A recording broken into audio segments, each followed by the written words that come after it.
비가 내리는 날이면 생각나는 노래가 있습니다. 그리고 왠지 눈물이 흐르면 듣고 싶은 노래가 있습니다. 또 샤워할 때 흥얼대고 싶을 때 틀게 되는 노래도 있고요. 또 부끄럽지만 놓쳐버린 옛 연인이 떠오를 때 이 속으로 불러보는 노래도 있습니다. 책도 그렇습니다. 저는 아직도 어린 남자아이처럼 영웅들, 나라를 지키는 영웅들의 일대기를 읽으면서 가슴을 두드리곤 합니다. 또 한 번도 세계 지도와 연표를 그리면서 당대의 사람들과 대화를 시도하기도 합니다. 또 어느 날은 용감하게도 앞날을 예측해 본 사람들과 그들을 평가하며 그들에게 박수를 보내기도 하고 그들에게 코웃음을 치기도 합니다. 또 아주 가끔은 소설과 시를 읽으면서 먹먹해지는 가슴을 느끼고는 합니다. 노래와 책은 처음 듣고 처음 읽을 때에는 어떤 감정이 들게 하고 그리고 그 어떤 감정이 그립고 떠오르고 간절해지며 다시 노래를 듣게 되고 책을 읽게 되는 그런 신기한 매력이 있는 것 같습니다. 오늘 저는 30해를 살면서 남자 가운데 저를 가장 두근거리게 한 그리고 한 번도 만나본 적이 없지만 가장 많이 대화를 시도한 그리고 같은 남자로서 자존심이 상할 정도로 크게 박수를 보낸 그리고 또 저를 가장 먹먹하게 하는 한 사람 그리고 그의 글을 소개하려고 합니다. 그의 이름은 이승만이고 그의 글은 독립정신입니다. 1904년 29의 이승만입니다. 1904년은 나라를 빼앗기기 6년 전이고 나라를 되찾기 41년 전입니다. 그 1904년 종신징역을 선고받은 이승만은 울면서 웃으면서 기대하면서 비참하게 한성 감옥에서 독립정신을 적어갑니다. 1904년은 나라와 백성을 위해 충성을 다하기 위해서 목숨을 걸어야만 하는 시대였나 봅니다. 그렇지 않다면 어째서 이승만은 그의 책 첫 장에서부터 의로운 죽음을 사모하자라고 표현했겠습니까? 1904년은 분명 아직은 대한제국인데 독립을 외쳐야만 하는 시대였나 봅니다. 그렇지 않다면 어째서 배제학당을 졸업할 때 한국의 독립을 연설하고 독립협회를 결성하고 독립정신을 지키겠습니까? 20대 이승만의 눈에는 나라도 개인도 위태로웠나 봅니다. 목숨을 걸고 독립을 외친 또 독립을 외치다 목숨이 위태로워진 이승만 그런 이승만이 조선이라는 어제를 반성하고 극복하면서 대한민국이라는 내일을 준비하고 기도하면서 한성 감옥 종신징역이라는 오늘을 견디고 살아내면서 독립정신을 적어줬습니다. 그러니 그의 글 독립정신을 읽으면 2022년 오늘이 아무리 위태롭더라도 1904년보다 나으니까 우리도 할 수 있다 용기가 생깁니다. 그리고 1904년보다 열심히 살지 않았는데 2022년이 더 나으니까 감사한 마음이 듭니다. 또 동시에 1904년보다 오늘 2021년이 훨씬 낫지 못함으로 죄송한 마음도 듭니다. 1904년 이승만이 독립정신에서 우리에게 알려준 그 길이 아직도 대한민국에 유효합니다. 그렇기 때문에 저에게는 2021년을 사는 우리들에게는 우리가 가야 할 바가 선명하게 보이는 것입니다. 20대에 이승만은 다짐합니다. 그리고 기도합니다. 그리고 그 다짐과 기도를 책으로 씁니다. 그리고 40년을 그의 책 독립정신으로 살아갑니다. 그리고 이승만이 70대가 되었을 때 100발이 되었을 때 대한민국이 건국되는 것입니다. 이승만은 그렇게 대한민국이 가야 할 길들을 제시했습니다. 이승만이 제시한 독립정신에서 제시한 그의 길을 따르지 않았을 때에는 국가의 재앙이 내립니다. 그의 길을 선택하고 따랐을 때에는 세계가 놀라는 기적이 일어나는 것입니다. 1910년 봉건사회를 극복하고 새로운 국가 질서를 수립하자 라는 이승만의 제안을 거부한 조선 멸망합니다. 1948년 나라 잃은 서름을 극복하고 독립이 지상 목표였던 이승만, 결국 대한민국을 건국합니다. 1950년 민족 상잔의 비극인 전쟁과 그 전쟁을 일으킨 김일성, 우택동, 스탈린으로부터 이승만은 결국 대한민국을 지켜냅니다. 전쟁의 폐허에서 가난한 나라를 일으키는 기적이 필요하다, 그렇게 기도했던 이승만은 결국 한강의 기적을 만들어냅니다.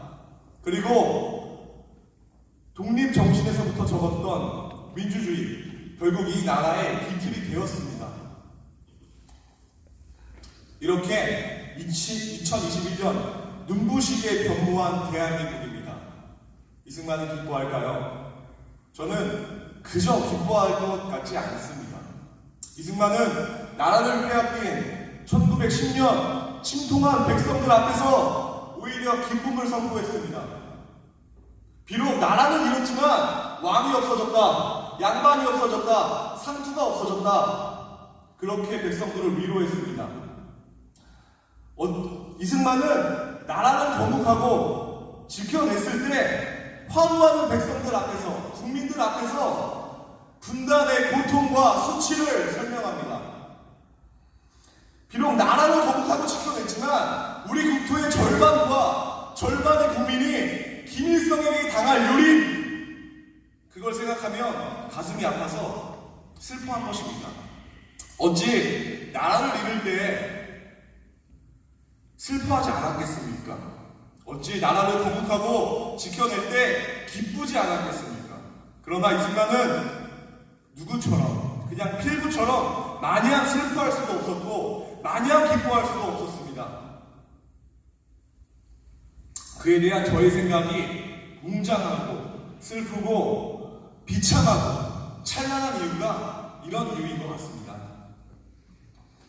이승만은 1953년 8월 10일 북쪽의 동포들에게 약속합니다. 그 약속을 제가 읽겠습니다. 동포여, 희망을 버리지 마시오. 우리는 여러분을 잊지 않을 것이며 모른 채 하지도 않을 것입니다. 한국 민족의 기본 목표, 북쪽에 있는 우리 강토와 동포들을 다시 찾고 구해내고자 하는 목표는 계속 남아있으며 결국 성취되고야 말 것입니다. 그의 약속이 오늘 우리의 남은 싸움입니다. 이스라엘 지도자 여호수아는 가나안 지역의 대부분을 무찌르는 그런 영웅과 같은 존재입니다. 그리고 아주 약하고 소수의 남은 적들을 무찌르는 이들은 각자에게 위임했습니다. 그러나 여호수아의 명을 받은 이스라엘 백성들은 아주 쉬운 남은 싸움을 하지 않았습니다. 그리고 소수의 약한 적들에게 수백 년 동안 지독히 고통을 받습니다. 이것이 오늘날 대한민국을 보고 이승만이 그저 기뻐하지 않을 것 같은 이유입니다. 이승만은 그의 인생을 통해 대한민국의 거의 모든 주요한 전투에서 승리로 대한민국을 이끌었습니다. 그리고 우리에게 남은 싸움을 맡겼습니다. 그 남은 싸움은 북한 동포들을 구해내는 것입니다. 그 남은 싸움을 잊은 우리, 결국 김일성 산부자에게 군사로 위협받고 핵으로 위협받고 조롱받고 있습니다. 심지어 우리의 적 김정은 정권은 문재인 대통령에게 그 선거 캠프할 때 간첩을 보내고 중책을 맡겼습니다. 그로 인해서 우리 국민들은 대통령을 신뢰하기는커녕 대통령을 의심해야 되는 지경에 이르게 되었습니다. 하나님의 명령을 따라 목적지를 알지도 못하면서 본토 친척 아비집을 떠난 아브라함이라는 사람이 있습니다. 그 아브라함은 하나님을 의지해 수십 년을 하나님께 순종하며 성공적인 인생을 살고 있었습니다. 그러나 아브라함이 이제야 내가 하나님을 경외하는 줄 알겠노라 라는 그러한 말을 듣기까지, 그러한 평가를 받기까지 아브라함에게는 그가 해야 되는, 반드시 해야만 하는 마지막 결단과 순종이 있었습니다. 가정해 보겠습니다. 아브라함이 그 마지막 결단, 그 마지막 순종을 하지 않았더라면 어떻게 됐을까요? 대한민국이 되는 그 꿈을 포기한 사람들이 있었습니다. 하지만 해냈습니다. 공산당의 태클을 맨몸으로 막아서는 것은 너무나 어려운 일이었습니다. 하지만 우리는, 대한민국은 해냈습니다. 봄이 오면 굶는 것, 당연했던 나라가 전 세계가 놀라는 한강의 기적을 이룰 것이라 우리 스스로 믿기도 어려웠는데 결국 해냈습니다.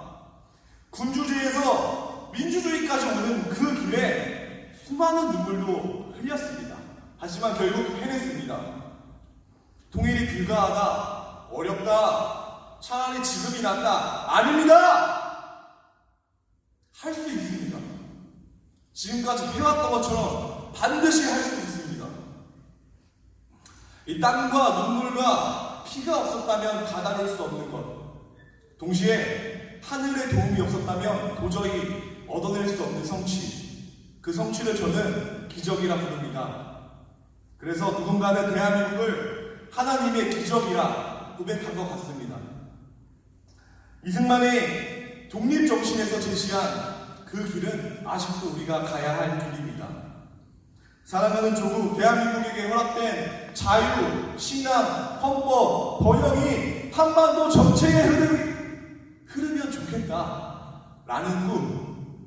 1953년 대한민국의 국부 이승만이 북쪽 동포들에게 했던 약속, 우리에게 통일이란 아브라함에게 그러했듯이 우리가 해야 할 마지막 결단과 마지막 순종이라는 고백.